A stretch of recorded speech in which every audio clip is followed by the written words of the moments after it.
आप सभी को जय मसीह की। द बाइबल पोर्शन में आपका स्वागत है।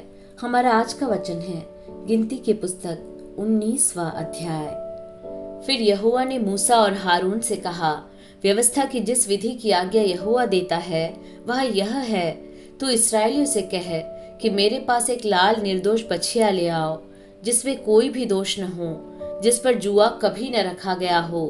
तब उसे एलियाजर को दो और वह उसे छावनी से बाहर ले जाए और कोई उसको उसके सामने बलिदान करे। तब एलियाजर याजक अपनी उंगली से उसका कुछ लहू लेकर मिलाप वाले तंबू के सामने की ओर 7 बार छिड़क दे। तब कोई उस बछिया को खाल, मांस, लहू और गोबर समेत उसके सामने जलाए और याजक देवदारू की लकड़ी, जूफा और लाल रंग का कपड़ा लेकर उस आग में जिसमें बछिया जलती हो डाल दे।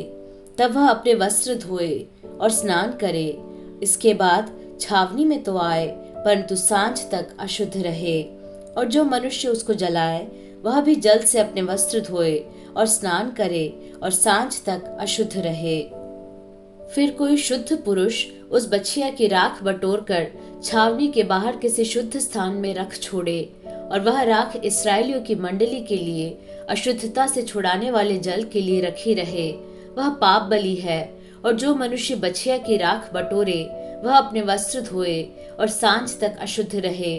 और यह इसराइलियों के लिए और उनके बीच रहने वाले परदेशियों के लिए भी सदा की विधि ठहरे। जो किसी मनुष्य का शव छुए वह 7 दिन तक अशुद्ध रहे। ऐसा मनुष्य तीसरे दिन उस जल से पाप छुड़ाकर अपने को पावन करे और 7वें दिन शुद्ध ठहरे। परंतु यदि वह तीसरे दिन अपने आप को पाप छुड़ाकर पावन न करे तो 7वें दिन शुद्ध न ठहरेगा। जो कोई किसी मनुष्य का शव छूकर पाप छुड़ाकर अपने को पावन न करे वह यहोवा के निवास स्थान का अशुद्ध करने वाला ठहरेगा, और वह प्राणी इस्राएल में से नष्ट किया जाए। अशुद्धता से छुड़ाने वाला जल उस पर न छिड़का गया, इस कारण वह अशुद्ध ठहरेगा। उसकी अशुद्धता उसमें बनी रहेगी। यदि कोई मनुष्य डेरे में मर जाए तो व्यवस्था यह है, जितने उस डेरे में रहे या उसमें जाए वे सब 7 दिन तक अशुद्ध रहे।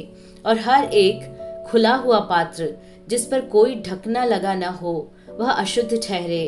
और जो कोई मैदान में तलवार से मारे हुए को या अपनी मृत्यु से मरे हुए को या मनुष्य की हड्डी को या किसी कब्र को छुए तो 7 दिन तक अशुद्ध रहे। अशुद्ध मनुष्य के जलाए हुए पाप बलि की राख में से कुछ लेकर पात्र में डालकर उस पर सोते का जल डाला जाए। तब कोई शुद्ध मनुष्य जूफा लेकर उस जल में डुबाकर जल को उस डेरे पर और जितने पात्र और मनुष्य उसमें हो उन पर छिड़के, और हड्डी के या मारे हुए के या अपनी मृत्यु से मरे हुए के या कब्र के छूने वाले पर छिड़क दे। वह शुद्ध पुरुष तीसरे दिन और 7वें दिन उस अशुद्ध मनुष्य पर छिड़के, और 7वें दिन वह उसके पाप छुड़ाकर उसको पावन करे। तब वह अपने वस्त्रों को धोकर और जल से स्नान करके सांझ को शुद्ध ठहरे। जो कोई अशुद्ध होकर अपने पाप छुड़ाकर अपने को पावन न कराए वह प्राणी यहोवा के पवित्र स्थान का अशुद्ध करने वाला ठहरेगा। इस कारण वह मंडली के बीच में से नष्ट किया जाए।